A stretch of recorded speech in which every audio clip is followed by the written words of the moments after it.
సర్వోన్నత స్తుతులు, స్తోత్రాలు చెల్లించుకుంటున్నాం. దేవా, నువ్వు మా జీవితంలో జరిగిస్తున్న క్రియలను బట్టి నీకు వందనాలు. దేవా, మీరు మమ్మల్ని రక్షించుకొని ఇంతవరకు దేవా నీ యొక్క కృపను బట్టి మమ్మల్ని బ్రతికిస్తున్న విధానం బట్టి నీకు వందనాలు. ఇస్తున్న ఆపర్చునిటీస్‌ని బట్టి నీకు వందనాలు. దేవా, నీ కోసం జీవించాలని దేవా పవిత్రంగా దేవా మేము పవిత్రీకరించుకుంటూ దేవా నీ యొక్క నామ మహిమార్థమే జీవించగల గుట్లో కూడా మీరు చూపిస్తున్న కృప అంతటిని బట్టి కూడా నీకు వందనాలు. దేవా, మరొకసారి దేవా ఆన్‌లైన్‌లో దేవా వర్చువల్‌గా మేము ఆ మీటింగ్ కలిగి ఉండడానికి మీరు ఇచ్చిన కృపను బట్టి కూడా నీకు వందనాలు. దేవా యొక్క బైబిల్ స్టడీ అంతటిని కూడా మీరు జ్ఞాపకం చేసుకోండి. అన్‌డివైడెడ్ అటెన్షన్‌ని దేవా నాకు దేవా వింటున్న నీ యొక్క పిల్లలందరికీ కూడా మీరు దయచేస్తారు నమ్ముచున్నాం. ఎటువంటి టెక్నికల్ డిఫికల్టీస్ ఏమి లేకుండా ఉండగలుగుట్లో కూడా మీరు కృప చూపించండి. దేవా, మీరు సహాయం చేయండి. దేవా, నీ యొక్క వాక్యాన్ని మేము కలిసి ఆలోచించుండగా దేవా మీరు మాతో మాట్లాడండి. మీ యొక్క పరిశుద్ధాత్మ నడిపింపుని మీరు మాకు దయచేస్తారని నమ్ముచు నీకు వందనాలు, స్తుతులు, స్తోత్రాలు చెల్లించుకుంటూ ఈ యొక్క చిన్న స్తుతి ప్రార్థన యేసునామములో అడిగి పెట్టుకొని నడుపుకుంటున్నాం తండ్రి. ఆమేన్. ఆమేన్. రైట్. మనం యోధా పత్రిక మీద ధ్యానాలు చేస్తూ ఉన్నాం గదా! సో, నాకు తెలిసి మీకు కొంతైనా గుర్తుంటదని నేను అనుకుంటున్నా. ఆహ్, చదువుకొనొచ్చారని కూడా నేను అనుకుంటున్నా. సరే. మనం ఈ యొక్క 4వ భాగంలోకి మనం వెళ్ళడానికి మనం ప్రయత్నం చేద్దాం.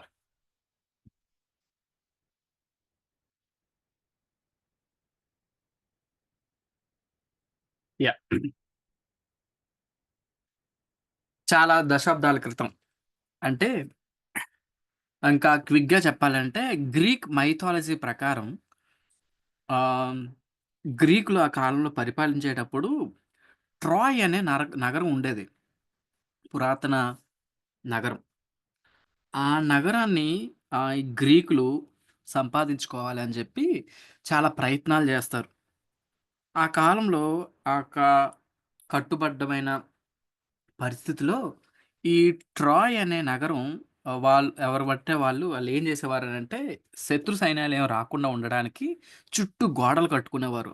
అంటే పెద్ద పెద్ద గోడలు కట్టుకునేవారు. సో, ఆ గోడల్లో భాగంగా ఈ గ్రీకులు ఏం చేశారంటే ఈ ట్రాయ్ అనే నగరానికి ఎలాగైనా మనం దాన్ని ఓడించాలి అని చెప్పి ఆ చుట్టూరు వీళ్ళు ముట్టడి వేస్తారు గ్రీకులు. ముట్టడి వేసినప్పటికీ కూడా చాలా సుమారుగా చెప్పేదేంటనంటే 10 సంవత్సరాల వరకు ప్రయత్నిస్తారు. కనీసం ట్రాయ్ నగరంలోకెళ్ళి ఆ నగరాన్ని స్వాధీనపరుచుకుందామని. అయినప్పటికీ వారి వల్ల యుద్ధం అసలు ఆగేదే కాదు. జరుగుతూనే ఉండేది. ట్రాయ్ వాళ్ళు కూడా తగ్గేదే లేదన్నట్టుగా వాళ్ళు కూడా చక్కగా వారి యొక్క ఆహ్, యుద్ధ నైపుణ్యతల్ని వాళ్ళు చక్కగా వాళ్ళు న నెరవేర్చుకుంటూ ఉంచేవారు. సో, ఇది జరిగేదే లేదు. ఇది అసలు వీళ్ళెవ్వరు కూడా యుద్ధం మనకొచ్చేదే లేదని చెప్పి గ్రీకులు ఏం చేశారంటే ఒక పన్నాగం పన్నారు. ఏంటనంటే మనం వెళ్ళిపోతున్నట్టే వెళ్ళిపోదాము. కాబట్టి మనం వెళ్ళిపోతాం కాబట్టి మేము వెళ్ళిపోతున్నాము. మీ యొక్క ధైర్య సాహసాలకు మెచ్చుకొని మేము మీకొక గిఫ్ట్‌నిస్తాము అని చెప్పి ఏం చేస్తారంటే, ఒక మంచి హార్స్‌ని చక్కగా డిజైన్ చేసి, కర్ర హార్స్‌ని మేము మీకు గిఫ్ట్‌గా ఇస్తున్నాము అని చెప్పేసి, వాళ్ళక్కడ పెట్టేసి వీళ్ళందరూ వెనక ముఖం వెళ్ళిపోయినట్టుగా వాళ్ళెళ్ళిపోతారు. సో, ఇంతవరకు ఈ యొక్క ట్రాయ్ నగరం వాళ్ళు ఏమనుకున్నారంటే, అబ్బా! మనం విజయం సాధించాము. ఇక మనకు విజయమే లేదు. ఇన్ని రోజులు అసలు రాత్రంతా నిద్ర లేదు. చాలా కష్టపడుతూనే ఉన్నాం. రాత్రనక, పగలనక మనం ఆ యొక్క గోడ చుట్టూ మనం కాపలా కాస్తూనే ఉన్నాం. ఈరోజు మంచి రాత్రి మనం చక్కగా పడుకుందాము అని జెప్పేసి ఏం జేస్తారంటే, చక్కగా పడుకోవడానికి సిద్ధపడతారు. సో, అప్పుడే వీళ్ళు గిఫ్ట్ ఇచ్చారు కదా! ఈ యొక్క హార్స్‌ని ఏం జేస్తారంటే, కొంతమంది వద్దు తగలబెట్టేద్దామంటే, లేదు లేదు గిఫ్ట్ ఇచ్చారు కదా! గ్రీకులు మంచి ఆర్టిస్ట్‌లు కాబట్టి ఇది మనం ఉంచుకుందాం. ఇది వాళ్ళ యొక్క మన యొక్క విజయానికి ప్రతీక అని జెప్పేసి ఉంచుకుందాం అని జెప్పేసి ఆళ్ళనుకుంటారు. సో, ఆ రాత్ర వీళ్ళ గిఫ్ట్‌ని యాక్సెప్ట్ చేసి వాళ్ళ యొక్క గేట్స్ ఓపెన్ జేసి, ఆ యొక్క తలుపులు ఓపెన్ జేసి, ఈ యొక్క తలుపుల్లోనికి ఈ యొక్క గుర్రాన్ని ఆహ్వానిస్తారు. ఆహ్వానించినాక గ్రీకులు పన్నిగిన పన్నాగం ఏంటనంటే, ఎప్పుడైతే వీళ్ళ యొక్క హార్స్‌ని లోపలికి తీసుకురానిస్తారో, ఆ హార్స్‌లో సుమారు 30-40 మంది సైనికులుంటారు. ఆ సైనికులు ఏం చేస్తారంటే, ఆ రాత్రి పూట అందరూ నిద్రపోతూ ఉంటే, ఈ సైనికులు బయటకొచ్చి, ఆల్రెడీ మూసి ఉన్న ద్వారాల్ని వీళ్ళేం చేస్తారంటే, ఓపెన్ చేసి, ఆ యొక్క గ్రీకుల్ని లోపలికి రానిస్తారు. లోపలికి రానిచ్చినాక, గ్రీకులు ఆ యొక్క పట్టణాన్ని స్వాధీనపరుచుకుంటారనమాట. సో, ఆ యొక్క హార్స్ పేరే ట్రోజన్ హార్స్ అని అంటారనమాట. ఈ విషయం నేను ఎందుకు చెప్పాననంటే, చాలా సార్లు యుద్ధం బయట నుంచి వచ్చేటప్పుడు చాలా గట్టిగా మనం నిలబడడానికి ప్రయత్నం ఉంటది. కానీ యుద్ధం లోపలే మొదలైతాయి. ఒకవేళ మనలో నుంచే యుద్ధం చేయాల్సొస్తే చాలా సార్లు మనం ఓడిపోతూ ఉంటాం. సో, యూదా కూడా మనం చూసినట్లయితే తను చెప్పే భాగం కూడా అట్లానే ఉంటది. ఈరోజు మనం ధ్యానించబోయే అంశం ఏంటనంటే 4వ వచనం.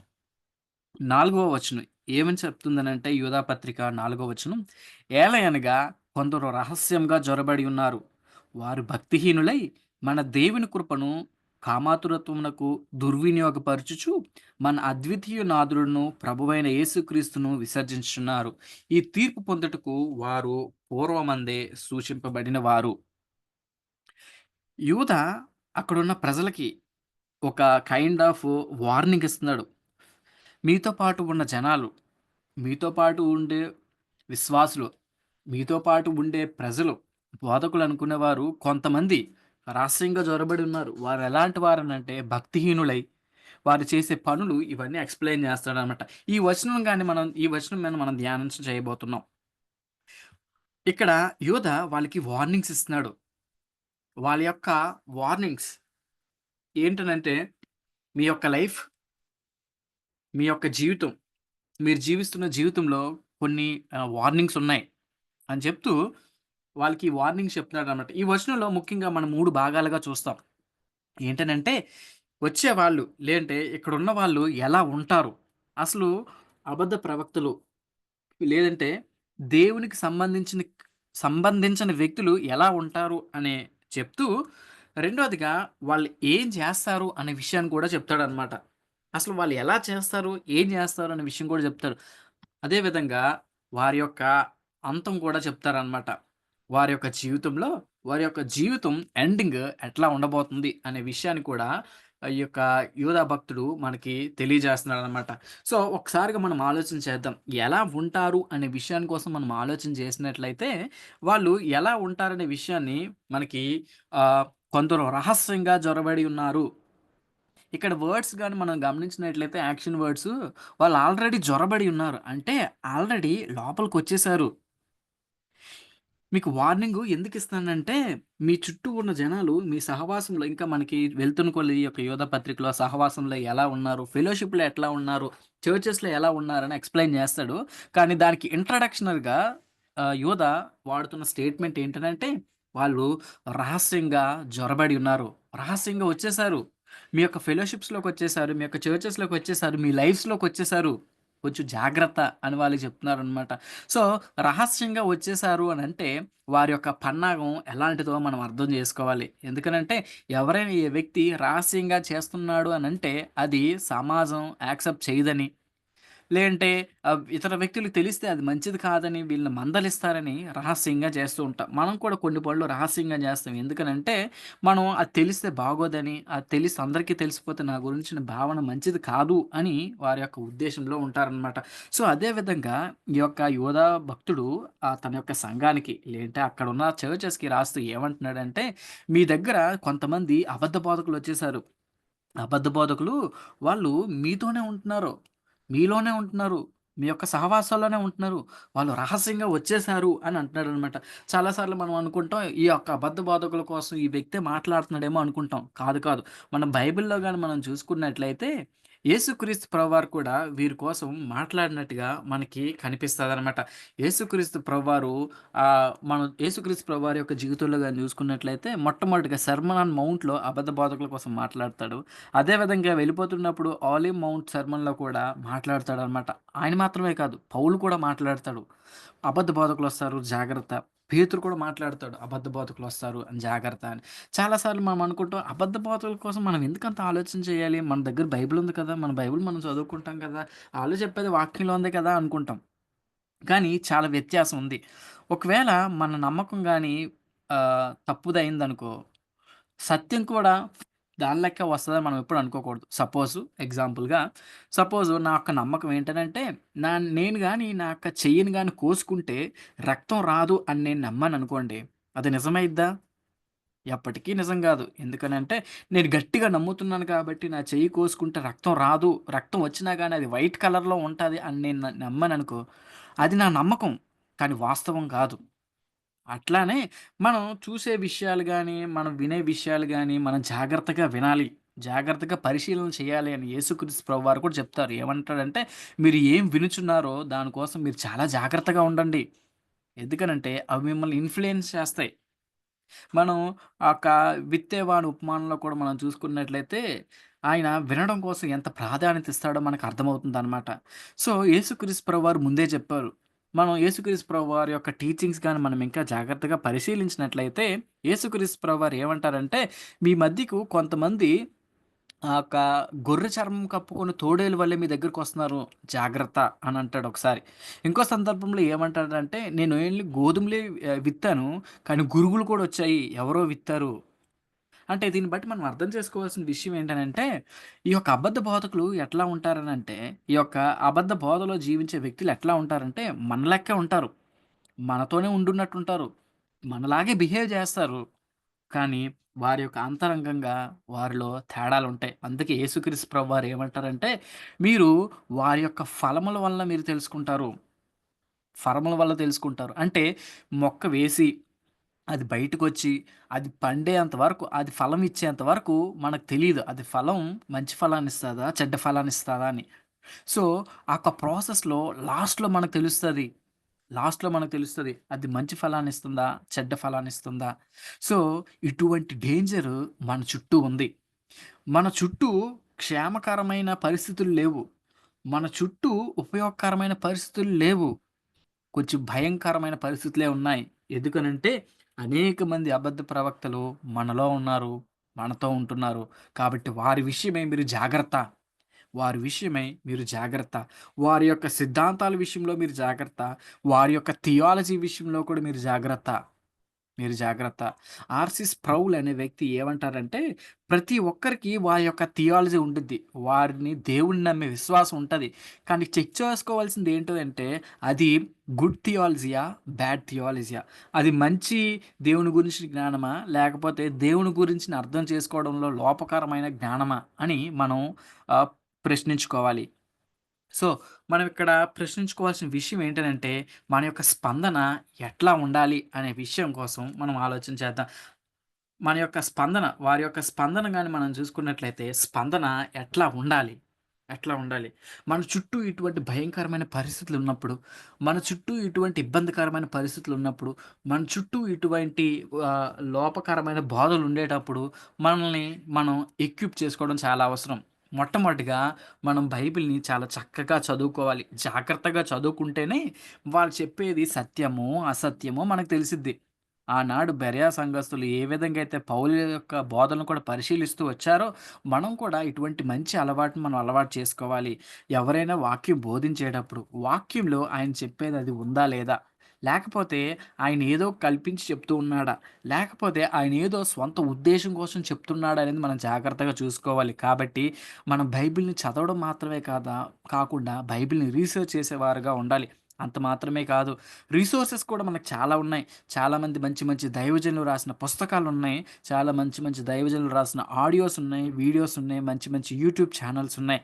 వాటిని కూడా మనం కన్సిడర్ చేయాలి. అంత మాత్రమే కాదు, రైట్ పీపుల్ కూడా మన చుట్టూ ఉంచుకునేలా చూసుకోవాలి. దట్స్ వేర్ సహవాసం మనకు సహాయం చేస్తది. మనం అటువంటి అబద్ధ బోధలో పడకుండా ఉండడానికి మన చుట్టూ అనేక మంది ఉరులు ఒడ్డుతూ ఉన్నప్పుడు సాతాను మనల్ని ఒక సత్య బోధ నుంచి అసత్య బోధకు నడిపించడానికి ఉండేటప్పుడు మన చుట్టూ ఒక మంచి సమాజం, ఒక మంచి రైట్ పీపుల్, రెస్పాన్సిబుల్ పీపుల్స్ ఉంటే దాని నుంచి మనం తప్పించుకోగలం. మనం అటువంటి బోధల నుంచి బోధల్లో అటువంటి అబద్ధ బోధలో మనం పడకుండా ఉండాలనంటే బైబిల్ చక్కగా చదవాలి. మనకున్న రిసోర్సెస్‌ని చాలా జాగ్రత్తగా ఉపయోగించుకోవాలి. మన చుట్టూ ఒక మంచి నమ్మకమైన వ్యక్తుల చుట్టూ మనం అకౌంటబిలిటీగా ఉంటే మనం వారి యొక్క బారలో మనం పడకుండా ఉండగలం. అంత మాత్రమే గాదు. వాళ్ళు తెలిసింది, వారి పరిస్థితి ఎట్లా, వాళ్ళు ఎలా ఉంటారో తెలిసింది. ఇప్పుడు వాళ్ళు ఎలా ఉంటారని ఒకసారి ఆలోచన చేద్దాం. ఎలా ఉంటారు, చాలా సార్లు మనం ఏమనుకుంటామంటే అబద్ధ బోధకులనంటే సాతాన్ అంటే మనం ఏమనుకుంటాం, బ్లాక్ కలర్‌లో ఉంటాడనుకుంటాం. సాతాన్ యొక్క ఏజెంట్స్ కూడా బ్లాక్ కలర్‌లో ఉంటారు. ముసుగేసుకొని ఉంటారని అనుకుంటాం. కాదు, కాదు. ఎట్లా ఉంటారంటే మనం చాలా సార్లు మనం అనుకునేది ఏంటనంటే ఇట్లా ఉంటారేమో అనుకుంటాం. అంటే దేవునికి విరుద్ధంగా, దేవునికి వ్యతిరేకంగా చాలా వారు మాట్లాడుతుంటారని అనుకుంటాం. కాదు, కాదు. వాళ్ళెట్లా ఉంటారో తెలుసా? చక్కగా, నీట్‌గా, భక్తి కలిగిన వారంగా ఉన్నట్టుగానే వాళ్ళుంటారు. చాలా భయభక్తులు కలిగి ఉన్నట్టుగానే ఉంటారు. ఎంతో జ్ఞానం ఉన్నట్టుగా మన దగ్గర కనిపిస్తారు. ఎంతో దైవభక్తి ఉన్నట్టుగా కనిపిస్తారు. ఎంతో అసలు వీళ్ళని చూస్తే అబ్బా! ఇలా ఉండాలిరా బాబు అని అనుకుంటాం. కానీ వారి యొక్క జీవితంలో గాని మనం చూసుకున్నట్లయితే వారు ఎలా ఉంటారు అని మనం యోధా భక్తుడిని గాని అడిగితే వారిని ఎలా ఉంటారు అనేది మనకు ఎక్స్‌ప్లెయిన్ చేస్తాడు. ఎలా ఉంటారనంటే వారు భక్తిహీనులై ఉంటారు. వారు భక్తిహీనులై మన దేవుని కృపను కామాతురత్వమునకు దుర్వినియోగపరుస్తూ ఉంటారనమాట. అంటే వారు చూడ్డానికి మంచిగా కనిపిస్తారు కానీ, వారి యొక్క యాక్షన్స్ ఎట్లా ఉంటాయనంటే, వారు దేవుని యొక్క కృపను, అత్యున్నతమైన కృపను, అత్యున్నతమైన అటువంటి గిఫ్ట్‌ని వీళ్ళు ఆహ్ లస్ట్‌ఫుల్‌గా పనులు చేయడానికి, వ్యభిచార పనులు చేయడానికి, అంటే వారి యొక్క సెక్సువల్ సిన్స్‌ని కంప్లీట్ చేసుకోవడానికి దేవుని యొక్క కృపను వాడుతుంటారనమాట. అంటే వారు భక్తిహీనులై ఉన్నారు. అంటే వారు చూడ్డానికి చాలా మంచి భక్తిపరుల్లా కనిపిస్తారు గానీ, వారి యొక్క బిహేవియర్ చూసినట్లయితే వారు భక్తిహీనులుగా కనిపిస్తారు. భక్తిహీనులుగా కనిపించడం మాత్రమే కాదు, వాళ్ళేం చేస్తారంటే వారి యొక్క ఆశలను తీర్చుకోవడానికి వారి యొక్క దురాశలను తీర్చుకోవడానికి దేవుడిని ఉపయోగించుకుంటారు. అంటే వారి యొక్క కోరికలను తీర్చుకోవడానికి దేవుడిని ఉపయోగించుకుంటారు. వారి యొక్క ఆశలను తీర్చుకోవడానికి దేవుడిని ఉపయోగించుకుంటారు. అంటే ఒక విధంగా చెప్పాలంటే వారు సిలువను కూడా లెక్క చేయరు. యేసుక్రీస్తు ప్రభువారు నా కోసం ప్రాణం పెట్టి ఆయన అంతగా ప్రాణం పెట్టి నా కోసం మరణించాడే, నా కోసం తిరిగి లేచాడనే విషయాన్ని కూడా మర్చిపోయి పర్వాలేదులే దేవుడు నన్ను క్షమిస్తాడులే, దేవునితో పర్వాలేదులే, దేవుడు నన్ను లైట్‌గా చూస్తాడులే అని చక్కగా వారు పాపం చేస్తూ ఉంటారు. వారి యొక్క జీవితాలు ఇంకా పాపానికే బానిస అన్నట్టుగా ఉంటారు. వాళ్ళు దేవుని దగ్గర బానిస అని రక్షణ పొందాము అని చెప్పి బయటికి చెప్తారు గానీ, వారి యొక్క అంతరంగంలో ఇంకా పాపంలోనే వాళ్ళు బానిసలుగా ఉంటారు. అంటే దేవుడు చేసిన త్యాగాన్ని వాళ్ళు చాలా లైట్‌గా తీసుకుంటారు. దేవుడు చేసిన సిలువలో కార్చిన రక్తాన్ని చాలా లైట్‌గా తీసుకుంటారు. పర్లేదులే, ఏం కాదులే అని చాలా సార్లు మనం అనుకుంటాం. చాలా సార్లు మనం కూడా ఏమనుకుంటామంటే, పర్లేదులే ఈ చిన్న పాపమే కదా! ఏం కాదులే. ఈ చిన్న పాపమే కదా! దేవుడు క్షమించేస్తాడులే. ఆదివారం వెళ్తే, ఆదివారం ఆరాధనకు ముందు దేవా నన్ను క్షమించు అంటే సరిపోతాది. బల్ల తీసుకునే ముందు దేవా నన్ను క్షమించు అంటే సరిపోతాది అని అనుకుంటాం గానీ, దానివల్ల కాన్సిక్వెన్సెస్ చాలా సార్లు మనం మర్చిపోతూ ఉంటాం. ఈ యొక్క ప్రజలు, ఈ యొక్క వ్యక్తులు భక్తిహీనులై ఏం చేస్తారంటే, దేవుని యొక్క కృపను కామాతురత్వానికి వినియోగపరుస్తూ ఉంటారు. డిఫరెంట్ ట్రాన్స్‌లేషన్స్‌లో ఏముంటదంటే, వారు వ్యభిచార సంబంధమైన పనులు చేయడానికి, వారి యొక్క వ్యభిచారమయ సంబంధమైన ఆలోచనలను జరిగించుకోవడానికి, వారి యొక్క ఆశలను జరిగించుకోవడానికి అని మనకి కనిపిస్తదనమాట. అంటే చాలా సార్లు మన యొక్క ఆశలను తీర్చుకోవడానికి దేవుడు వాడుకోవట్లేదా? ఇక్కడ ప్రజలు కూడా వారేం జేస్తారంటే, దేవుణ్ణి ఎందుకు వాడుకుంటున్నారనంటే, వారి యొక్క ఆశలు తీర్చుకోవడానికి. వారి ఆశలు తీరినాక, దేవునితో నాకు సంబంధం లేదు. ఎలాగైనా పర్లేదు గానీ, నాకు సంబంధం లేదు అని వాళ్ళు వారి యొక్క డిజైర్స్‌ని, వారి యొక్క కోరికల్ని వారు దుర్వినియోగపరుచుకుంటున్నారు. అంటే వాళ్ళు ఎంతో ఉన్నతమైన దాన్ని వాళ్ళు చాలా నీచంగా చూస్తూ ఉన్నారు. ఎంతో విలువైన దాన్ని వాళ్ళెంతో అసలు యూజ్‌లెస్‌గా వాళ్ళు చూస్తూ ఉన్నారు. మనకు సంబంధం లేదులే, దేవుడు నా కోసం మరణించాడు. వేస్ట్, పర్లేదులే, ఏం కాదులే అని దేవుడిని తక్కువ అంచనా చేస్తున్నారు. మనం ఎప్పుడైతే పాపాన్ని తక్కువగా అంచనా ఏస్తామో, అప్పుడే మనం దేవుడిని కూడా తక్కువగా అంచనా వేసినట్టే. ఇక్కడున్న ప్రజలు, అక్కడున్న ప్రజల్ని ఏ విధంగా ఇన్‌ఫ్లూయెన్స్ చేస్తున్నారనంటే, వారు భక్తిహీనులై ఉన్న ఫస్ట్ రీజన్ ఏంటనంటే, వారు దేవుని యొక్క కృపను వాళ్ళు చాలా నెగ్లెక్ట్ చేస్తున్నారు. గ్రేస్‌ని దాన్ని వాడుకోవడానికి వాళ్ళు చూస్తూ ఉన్నారు. అంటే ఒక విధంగా చెప్పాలంటే, మనుషుల్ని వాడుకున్నట్టుగా వాళ్ళు దేవుడిని వాడుకుంటారు. మనుషుల్ని వాడుకొని వదిలేసినట్టుగా, వస్తువుల్ని వాడుకొని వదిలేసినట్టుగా దేవుడిని కూడా వాడుకొని వదిలేస్తారు. దేవుడు అత్యంత కృపని ఆయనే భూలోకానికొచ్చి మన కోసం సిలువలో మరణించి తిరిగి లేచిన యొక్క త్యాగాన్ని మర్చిపోయి వారి యొక్క జీవితంలో క్షణిక ఆనందాల కోసం, వారి యొక్క తృణప్రాయ ఆనందాల కోసం, వారి యొక్క ఇష్టాల కోసం దేవుణ్ణి వాళ్ళు పక్కన పెట్టేవారుగా ఉంటున్నారు. పక్కన పెట్టేవారుగా ఉంటున్నారు. చాలా సార్లు మనం కూడా మన యొక్క ఆశలు నెరవేర్చుకోవడానికి, మన యొక్క ఇష్టాలను నెరవేర్చుకోవడానికి, మన యొక్క సొంత దురాశలు నెరవేర్చుకోవడానికి దేవుని దగ్గర చాలా సార్లు మనం ఉపయోగించుకుంటాం. దేవుడిని ఒక మిడ్ వేగా పెట్టుకొని, గేట్ వేగా పెట్టుకొని మనం ఏం చేస్తామంటే ఆశల్ని నెరవేర్చుకుంటాం. ఆశలు తీరినాక ఇక దేవునితో నాకు సంబంధం లేదు అని అంటూ ఉంటాం. ఒకవేళ నీ చుట్టూ ఉన్న సమాజం నాకు ఇలాంటి ఆలోచనలొస్తున్నాయి, ఇలాంటి తప్పుడు ఆలోచనలొస్తున్నాయి, నాకు ఇలాంటి పాపం చేయని కోరిక కలుగుతుందని ఎవరైనా మనం చెప్పినప్పుడు, పర్లేదు ఓకే అని అన్నారనంటే, పాపాన్ని ఎంకరేజ్ చేస్తున్నట్లయితే, మనం వారి దగ్గర నుంచి దూరంగా వెళ్ళిపోవాలి. యేసు ప్రభువుని నమ్ముకున్న వ్యక్తి పాపాన్ని ఎంకరేజ్ చేయడు గానీ, పాపాన్ని ఎలా చంపాలి అని చూస్తూ ఉంటాడు. పాపాన్ని తన యొక్క జీవితంలో నుంచి ఎలా తీసివేయాలని చూస్తూ ఉంటాడు. ఆదరించడం వేరు, ఆనందించడం వేరు. సపోజ్ ఒక అన్న దగ్గరికి వెళ్లి, "అన్న నేను ఈ పాపంలో ఉన్నాను. నన్ను నా కోసం ప్రార్థన చేయండి" అని చెప్పినప్పుడు, "పర్లేదు తమ్ముడు దేవుడు మనకు సహాయం చేస్తాడు" అనడం వేరు. "పర్లేదులే ఏం కాదులే నువ్వు చేస్తూ ఉండు దేవుడు క్షమిస్తూ ఉంటాడు" అని నిన్ను ఒకవేళ ప్రోత్సహించినట్లయితే అది చాలా తప్పు. ఆదరించడం వేరు, దాంట్లో ఆనందించడం వేరు. చాలా సార్లు మనం చేసిన పాపాలను బట్టి ఆనందిస్తూ ఉంటాం. చాలా సార్లు మన యొక్క దేవుడు మన పట్ల చూపించిన కృపను, దేవుడు మనకిచ్చిన రిసోర్సెస్‌ని చాలా వేస్ట్‌గా మనం యూజ్ చేస్తూ ఉంటాం. దేవుడు మనకు అనుగ్రహించిన ప్రతి విధమైన పనులను గాని, వస్తువులను గాని, మనుషుల్ని గాని మన యొక్క స్వంత లాభాల కోసం దుర్వినియోగపరుస్తూ ఉంటే we are wasting God's resources.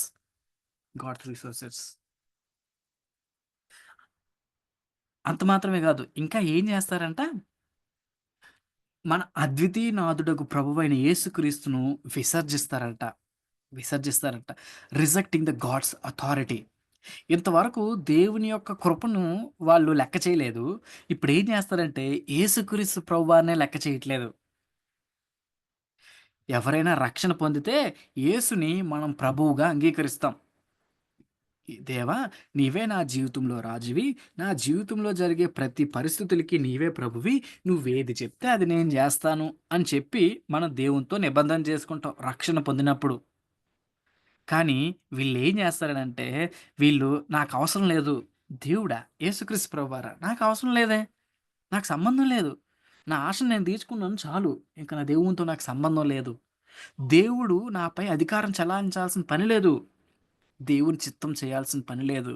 నా ఇష్టం నేను జేసుకుంటా. నాకిష్టం అనిపించింది నేను జేసుకుంటా. నాకు మంచి అనిపించింది కాబట్టి నేను జేసుకుంటా గానీ దేవుని చిత్తంతో నాకు పని లేదు అని ప్రవర్తిస్తుంటారు. ఒక విధంగా చెప్పాలంటే, యేసుక్రీస్తు ప్రభువారిని హేట్ చేసినట్టుగా మాట్లాడతారు. అంటే వారి యొక్క జీవితంలో మాటల్లో మనకు కనిపియదు గానీ, వారి యొక్క జీవితంలో యాక్షన్స్‌లో మనకు కనిపిస్తాయి. అంటే దేవుని దగ్గర నుంచి అన్నీ కావాలి. కానీ ఆయన మాత్రం వద్దు. అన్నీ కావాలి. దేవుడిచ్చే గిఫ్ట్స్ అన్నీ కావాలి గానీ, ఆ గివర్ మాత్రం నాకొద్దు. ఆ ఇచ్చే వ్యక్తి మాత్రం నాకొద్దు. దేవుడు మాత్రం నాకొద్దు. దేవునితో నాకు సంబంధం లేదు అని అనుకుంటున్నారు. చాలా సార్లు మనం కూడా మన యొక్క జీవితంలో రక్షణ పొందినప్పటికీ కూడా చాలా సార్లు మన యొక్క ఇష్టం చేయడానికి, మన యొక్క చిత్తం చేయడానికి, కేవలం మనకనిపించిందే చేయడానికి, చుట్టూ ఉన్న ప్రజలను మెప్పించడానికి చాలా సార్లు భక్తిహీనుల లెక్క మనం కూడా ప్రవర్తించామేమో! చాలా సార్లు మన యొక్క జీవితం బట్టి, చుట్టూ ఉన్న ఫ్రెండ్స్‌ని బట్టి, కల్చర్‌ని బట్టి, ట్రెండ్‌ని బట్టి, పర్లేదులే దేవా! నీ యొక్క బిడ్డగా ఉండాలంటే చాలా కష్టం. కేవలం ఆదివారం ఆరాధనలో ఉండమంటే ఓకే గానీ, వారమంతా ఉండడం కష్టం. కాబట్టి వారమంతా నా ఇష్టం లెక్క జీవిస్తాను అని భక్తిహీనులుగా మనం ప్రవర్తించామేమో! ఒకసారి ఆలోచన చేద్దాం. ఇది చదివినప్పుడు నాకేమనిపించిందంటే, మన అద్వితీయనాథుడగు ప్రభువైన యేసుని వాళ్ళు విసర్జిస్తున్నారు. అంటే ఇంకో ట్రాన్స్‌లేషన్‌లో గాని మనం చూసుకున్నట్లయితే, వాళ్ళు విసర్జిస్తుంది ఎవరిననంటే ఆల్మైటీ గాడ్‌ని. అంటే ఒక విధంగా చెప్పాలంటే శక్తిమంతుడైన దేవుడిని వాళ్ళు విసర్జిస్తున్నారు. ఎంత విడ్డూరం కదా! ఆయన తలుచుకుంటే ఏదైనా అయిద్ది. ఆయనకి వ్యతిరేకంగా విసర్జించడం మొదలుపెడుతున్నారు. ఆయనకి వ్యతిరేకంగా వెళ్ళడానికి ఇష్టపడుతున్నారు. ఆయనకి వ్యతిరేకంగా రెబెల్ అవ్వడానికి ఇష్టపడుతూ ఉన్నారు. చాలా సార్లు మన యొక్క జీవితంలో దేవుడు ఈ త్రోవను వెళ్ళండి అనంటే, లేదు లేదు నా ఇష్టం ప్రకారంగా వెళ్తాను అని చెప్పినప్పుడల్లా, మనం ఏం చేస్తామంటే, దేవుడిని మనం ఒక రకంగా చెప్పాలంటే, నీ మాటలు నాకొద్దు నా ఇష్టం. అన్నట్టుగా మనం ప్రవర్తిస్తుంటాం. That is one of the character of ungodly. భక్తిహీనులకు ఉండే ఒకానొక లక్షణం. ఒకానొక లక్షణం. మన యొక్క జీవితం ఈ యొక్క భక్తిహీనుల వలె ఉందా? దేవుని యొక్క చిత్తాన్ని దేవా! నీవు రక్షణ పొందినప్పుడు ప్రభువే, ఇప్పుడు కూడా ప్రభువే. నా జీవితాంతం నువ్వు ప్రభువే. నువ్వేది చెప్తే అది నేను జేస్తాను. నువ్వు వద్దంటే నేను ఆగిపోతాను. నువ్వు వెళ్ళమంటే నేను వెళ్తా. నువ్వు చెయ్యమంటే చేస్తా. నువ్వు చెయ్యొద్దంటే నేను ఆగిపోతా అని మనం అనుకుంటున్నామా ఎప్పుడైనా? వాళ్ళేం జేస్తారంటే దేవుడిని రిజెక్ట్ చేస్తున్నారు. ఒకవేళ మన లైఫ్‌లో లేంటే ఈ యొక్క నూతన సంవత్సరంలో దేవుడిని మనం రిజెక్ట్ చేస్తున్నామా? లేకపోతే ఆయనకి సరెండర్ అవుతున్నామా? ఒకసారి ఆలోచన చేసుకుందాం. ఈళ్ళేమంటారంటే వద్దంటారు వీళ్ళు. వీళ్ళేమంటారంటే ఇంకా మాకు వద్దు. దేవుడితో మాకొద్దు. దేవుడా? మాకెందుకింకా? అవసరం లేదు దేవుడు. మా స్వంతంగా మేము ఉండగలం. మా జీవితం మేము బతకగలం. మా యొక్క జీవనం మేము కొనసాగించగలం. ఒకవేళ మన యొక్క ఆత్మీయ జీవితంలో దేవునితో నాకు సంబంధం లేదు అని మనం చాలా సార్లు వెనక్కెళ్ళిపోయామేమో. ఒకసారి ఆలోచన చేద్దాం. ఎన్ని సార్లు నువ్వు దేవుడినొద్దు అని మన యొక్క నిర్ణయాలు చేసావు. మనం చాలా ఫూలిష్ డెసిషన్ అది. దేవుడిని కాదు అని మన యొక్క సొంత నిర్ణయాలు తీసుకోవడం. అది భక్తిహీనులు చేసే పని. భక్తిహీనులు చేసే పని. ఇప్పుడు ఆలోచన చేద్దాం. నీ సంగతేంటి? What about you?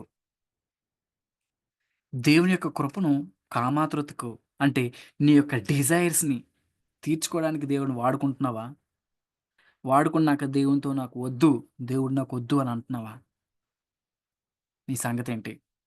నీ సంగతేంటి? చాలా సార్లు మనం ఏమనుకుంటామంటే నేను పెద్ద పెద్ద పాపాలు చేయట్లేదు కదా అనుకుంటాం. దేవుని మాట నెగ్లెక్ట్ చేయడం కూడా పాపంతో సమానం. ఎందుకనంటే దేవుడు చెయ్యమన్న పనిని మనం చేయట్లేదు కాబట్టి.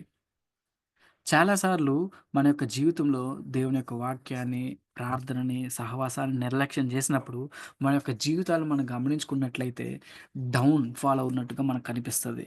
కానీ దాన్ని మనం లెక్క చేయకుండా ముందుకు వెళ్ళిపోతూ ఉంటే, భక్తిహీనుల వలె దేవుణ్ణి అవసరాల కోసం ఉపయోగించుకుంటూ, భక్తిహీనుల వలె దేవునితో నాకు సంబంధం లేదన్నట్టుగా యేసుక్రీస్తునే విసర్జించేవారిగా, యేసుక్రీస్తునే మనం నెగ్లెక్ట్ చేసేవారిగా, యేసుక్రీస్తుతో నాకు సంబంధం లేదు. అసలు వెనక్కి పో అని చాలా సార్లు మనం ప్రవర్తిస్తున్నామేమో. మన యొక్క జీవితం ఎట్లా ఉంది? నా యొక్క జీవితం ఎట్లా ఉంది? ఇక్కడ యూదా భక్తుడు ఏమంటున్నారంటే, వారు భక్తిహీనులు. వారి యొక్క భక్తిహీనత ఎలా కనిపిస్తదనంటే, దేవుని యొక్క కృపను వాళ్ళు యూజ్ చేసుకున్న దాన్ని బట్టి, రెండోది వారు దేవుడిని విసర్జించిన దాన్ని బట్టి. ఒకవేళ మన యొక్క జీవితంలో గాని దేవుని వద్దు అని అనుకుంటున్నట్లయితే, మనం సరిగ్గా మన యొక్క మాటలతో చెప్పలేకపోవచ్చు గానీ, యాక్షన్స్ ద్వారా దేవా నువ్వు నాకొద్దు, నీ యొక్క మాట నాకొద్దు, నీ యొక్క పనులు నాకొద్దు, నీ యొక్క ఇష్టం నాకొద్దు అని మనం చెప్తున్నట్లయితే, మనం భక్తిహీనుల కేటగిరీలోకి మనం కేటగరైజ్ చేయబడతాం. భక్తిహీనుల కేటగరైజ్‌లోకి చేయబడతాం. సరే ఇట్లాంటి జీవితాలు జీవించేటప్పుడు వారి యొక్క అంతం ఎలా ఉంటది? వారి యొక్క అంతం ఎలా ఉంటుంది అనంటే, యోధా భక్తుడు ఏమంటున్నాడంటే, "ఈ తీర్పు పొందుటకు వారు పూర్వమందే సూచింపబడినవారు." అంటే ఒక విధంగా చెప్పాలంటే తీర్పుండబోతుంది వీళ్ళకి. తీర్పుండబోతుంది. అంటే వారు డెస్టిన్ చేయబడ్డారు. వారు నిర్ణయింపబడ్డారు దేనికోసం అనంటే తీర్పు కోసం. వారు తీర్పుని వాళ్ళు కొని తెచ్చుకుంటున్నారు. వాళ్ళ యొక్క తీర్పుని వాళ్ళు నా దగ్గరికి రా, తీర్పు నా దగ్గరికి రా అని వాళ్ళు ఆహ్వానించుకుంటూ ఉన్నారు.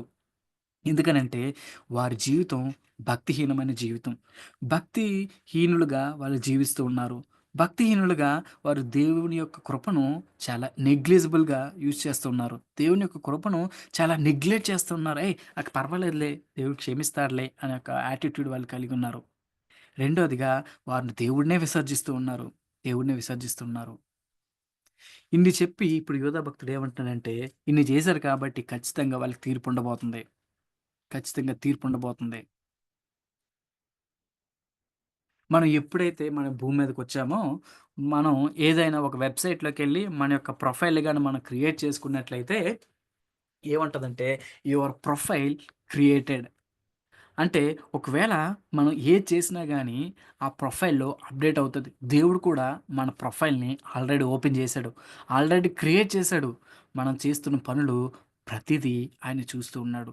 మనం మాట్లాడే ప్రతి మాట, చూసే ప్రతి చూపు, నడిచే ప్రతి నడక, చేసే ప్రతి పని is noting down. Is noting down. వారికి ఆల్రెడీ తీర్పుంది. మనకు కూడా తీర్పుంటది సుమా! మనం అనుకోవచ్చు, మన లైఫ్ మనం రక్షింపబడ్డాం కాబట్టి మనకింక తీర్పు లేదు. ఎటర్నల్ తీర్పు, నరకం నుంచి శిక్ష మనకి తొలగించబడుతూ వచ్చింది. ఒకవేళ రక్షణ పొందినట్లయితే. ఒకవేళ రక్షణ పొందకపోతే you have to face that eternal హెల్.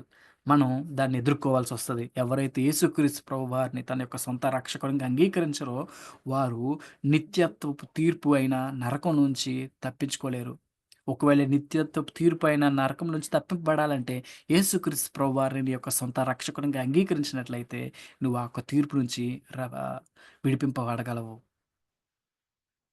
ఇప్పుడు రక్షింపబడిన మనకి మన ప్రొఫైల్ క్రియేట్ అయింది కాబట్టి, ప్రతిరోజు మన ప్రొఫైల్‌లోకి ఫోటోస్ గాని, వీడియోస్ గాని దేవుడు యాడ్ చేస్తూనే ఉంటాడు. యాడ్ చేస్తూనే ఉంటాడు. మనం చేసే ప్రతి పని మనం ఆయనకి లెక్క అప్పజెప్పాలి. లెక్క అప్పజెప్పాలి. ఏదో మనకి లెక్క అప్పజెప్పాల్సిన పని లేదు అన్నట్టుగా చాలామంది క్రైస్తవులు జీవిస్తూ ఉంటారు. నేను రక్షింపబడ్డాను చాలు గదా! అని అనుకుంటాం. కానీ we are accountable. We are accountable. On the ground level we are accountable to fellow believers. ఓవరాల్‌గా we are accountable to God. మనం దేవునికి లెక్క అప్పజెప్పాలి. ఒకవేళ లెక్క అప్పజెప్తే, అరే! నీ జీవితం భక్తిహీనంగా ఉంది కాబట్టి నువ్వు నువ్వు నీ యొక్క డెస్టినీ నరకం అని దేవుడు చెప్తే, మనం చాలా బాధపడాల్సొస్తది. ఇబ్బంది పడాల్సొస్తది. ఇబ్బంది పడాల్సొస్తది. ఒకసారి మన యొక్క జీవితాన్ని మనం రిఫ్లెక్ట్ చేసుకుందాం. దేవుడు ప్రతి మందాన్ని చూస్తున్నాడు. వీళ్ళకి ఏ విధంగా అయితే తీర్పు సూచింపబడుతూ వచ్చిందో, మనకు కూడా తీర్పు ఉండబోతుంది ఒకరోజు. మనం చేసే ప్రతి పని విషయంలో. ఒకవేళ భక్తిహీనంగా వీళ్ళ లెక్క ప్రవర్తించినట్లయితే, దేవుని యొక్క కృపను, దేవుడి గ్రేస్‌ని, దేవుని యొక్క ప్రేమను మనం వేస్ట్‌గా తోసేసినట్లయితే, we have to face the consequences. ఒకవేళ మన యొక్క జీవితంలో గాని, దేవుణ్ణి మనం లీస్ట్ ప్రయారిటీ ఆయన విసర్జించేదిగా లీస్ట్ ప్రయారిటీ గాని మనం జీవించినట్లయితే, we have to face the consequences. ఎందుకంటే మన ప్రొఫైల్ అప్‌డేట్ అవుతూ ఉంటది. అప్‌డేట్ అవుతూ ఉంటది. మన జీవితం ఎట్లా ఉంది? మన జీవితం ఎట్లా ఉంది? క్విక్‌గా మనం చూసుకుందాం. మనం ఇంతవరకు నేర్చుకున్న విషయాలు ఏంటనంటే, అన్‌గాడ్లీ వర్సెస్ గాడ్లీ. వాళ్ళు భక్తిహీనులుగా ఉంటున్నారు. మనం భక్తిహీనులుగా కాకుండా, దేవునికి నిజమైన భక్తి చేసేవారిగా ఉండాలని దేవుడు కోరుకుంటున్నాడు. భక్తిహీనులకి వాళ్ళకి తీర్పుంది. రెండో విషయం, రెండో విషయం ఏంటనంటే, మనం ఎయిదర్ దేవుని యొక్క ఆహ్, రిజెక్ట్ చేయడమైనా గాని, సబ్మిట్ అవ్వడం గాని. దేవుని యొక్క కృపను వాళ్ళ కామాతురతకు వాళ్ళు వాడుకుంటున్నారు. మనకు 2 ఆప్షన్స్. మనం దేవుని యొక్క కృపను దేవత్వంలో ఎదగడానికి వాడుకోవచ్చు. దేవుని యొక్క కృపను పాపంలో కొనసాగించుకోవడానికి కూడా వాడుకోవచ్చు. కానీ పాపంలో కొనసాగడానికి వాడుకున్నట్లయితే మనకి ఒక పెద్ద తీర్పు ఉండబోతుంది. ఒకవేళ దేవుడు మనకు అనుగ్రహించిన కృపను గాడ్లీనెస్ కోసం మనం వాడగలిగినట్లయితే దేవుడు మనం పాపం నుంచి ఇంకను మనకి విజయం అనుగ్రహిస్తూ ఉంటాడు. Choice is hours. Choice is hours. ఇంకా ఏంటనంటే వాళ్ళు లెక్క కూడా చేయరు. దేవుడినే లెక్క చేయరు. లెక్క చేయరు. అకౌంటబుల్‌గా ఉండడం ఒకటి, రెబెలియస్‌గా ఉండడం ఒకటి. ఎలా ఉంటాం మనం? చాయిసెస్ ఉన్నాయి. భక్తిహీనంగా ఉండడానికి, భక్తిగా ఉండడానికి చాయిస్ మనదే. దేవుని యొక్క కృపను వాడుకోవడం విషయంలో పాపానికి వాడుకోవడం, పరిశుద్ధతకి వాడుకోవడం దాంట్లో మనకు ఆప్షన్ ఉంది. మన ఇష్టం. ఒకానొక రోజున మనం తీర్పు ముందు నిలబడబోతున్నాం. అకౌంటబుల్‌గా ఉంటున్నామా? రెబెలియస్‌గా ఉంటున్నామా? అని మనం ఆలోచన చేసుకోవాలి. ఆలోచన చేసుకుంటూ మన యొక్క జీవితాల్ని ఒకసారి పరిశీలన చేసుకుందాం. లాస్ట్‌గా ఇది నాకు వాట్సాప్‌లో కనిపించింది కోట్ చాలా బావుందని నేను మీ ముందుకు నేను పెట్టే ప్రయత్నం చేస్తాను. చాలామంది నటించే క్రైస్తవులు ఉంటారు. అంటే కనిపించేటప్పుడు హలో, హాయ్ అని అంటారు. ప్రైజ్ ద లార్డ్ అని అంటారు. భక్తిగా కనిపిస్తుంటారు. కొంతమంది ఎలా ఉంటారనంటే నమ్మించే క్రైస్తవులు కూడా ఉంటారు. నమ్మించే క్రైస్తవులు కూడా ఉంటారు. అంటే భక్తిపరుడు లెక్క జీవిస్తున్నాడురా అని అనిపించుకోవడానికి కొంతమంది క్రైస్తవులు వారు జీవిస్తూ ఉంటారు. దేవుడు కోరుకునేది నటించే క్రైస్తవులు ఉండకూడదు. నమ్మించే ఒకడిని వేరే వ్యక్తిని, మనిషిని మెప్పించే క్రైస్తవుడిగా మనం జీవించకూడదు. కానీ ఎలా ఉండాలనంటే, ఒక నమ్మకమైన క్రైస్తవుడిగా మనం ఉండాలి. ఒక నమ్మకమైన క్రైస్తవుడిగా ఉండాలి. ఒకవేళ మన యొక్క జీవితాన్ని గాని మనం కేటగరైజ్ చేసుకుంటే, మనం ఎక్కడ పడతాం? నటించే క్రైస్తవుడిలో ఉంటామా? నమ్మించే క్రైస్తవుడి కేటగరీలో ఉంటామా? నమ్మకమైన క్రైస్తవుడి లెక్క కేటగరీలో ఉంటామా? దేవుడు మన జీవితాలను జూసి ఏది సర్టిఫై జేస్తాడు? నటించేదిగా ఉండాలని దేవుడు కోరుకోడు. నమ్మించేవారిగా ఉండాలని కోరుకోడు. నమ్మకమైన క్రైస్తవుడుగా, నమ్మకమైన వ్యక్తి వలె, నమ్మకమైన విశ్వాసిగా ఉండాలని దేవుడు ఇష్టపడుతూ ఉన్నాడు. యూద వారికి డేంజర్స్ ఎక్స్‌ప్లెయిన్ చేస్తూ, "ఈ విధంగా ఉంది పరిస్థితి. మీరు కొంచెం జాగ్రత్తగా ఉండండి. మీ జీవితాన్ని మీరు చాలా జాగ్రత్తగా కాపాడుకోండి. అబద్ధ బోధకులు మీ చుట్టూ ఉన్నారు." వాళ్ళు మీలోనే ఉన్నారు. వాళ్ళు రహస్యంగా జొరబడి ఉన్నారు కాబట్టి, మీరు జాగ్రత్తగా ఉండండి. ఇగో వారి లక్షణాలివి. వారు లక్షణాలు ఈ విధంగా ఉంటాయి కాబట్టి, వారి లక్షణాలను చూస్తూ మీ యొక్క విశ్వాస జీవితాన్ని మీరు కాపాడుకోండని వారికి ఇంట్రడక్టరీ వర్డ్స్‌గా ఇవి చెప్తూ ఉన్నాడు. తర్వాత వచనాల్లో వీటన్నిటిని ఎక్స్‌ప్లెయిన్ చేస్తూ వారికి రాస్తూ ఉంటాడు. థస్ ఫైనల్‌గా మనం ఎలాంటి వారం? నటించే వారంగా ఉండకూడదు. నమ్మించే వారంగా ఉండకూడదు. నమ్మకమైన క్రైస్తవుడుగా ఉండలాగున ఆయన యొక్క కృపను మన యొక్క పాపాలకి, మన యొక్క ఆశకి నెరవేర్చుకోవడం కాకుండా, ఆయన యొక్క కృపను మనకి పరిశుద్ధతకి ఒక మంచి సాధనం గాబట్టి, పరిశుద్ధతలో ఎదుగులాగున ఆయన యొక్క కృపను యేసుక్రీస్తు ప్రభువారి మీద మనం ఆధారపడుతూ కొనసాగించాలని దేవుడు మన పట్ల ఆశ కలిగి ఉన్నాడు. దేవుడి పరిశుద్ధ వాక్యాన్ని దీవించును గాక.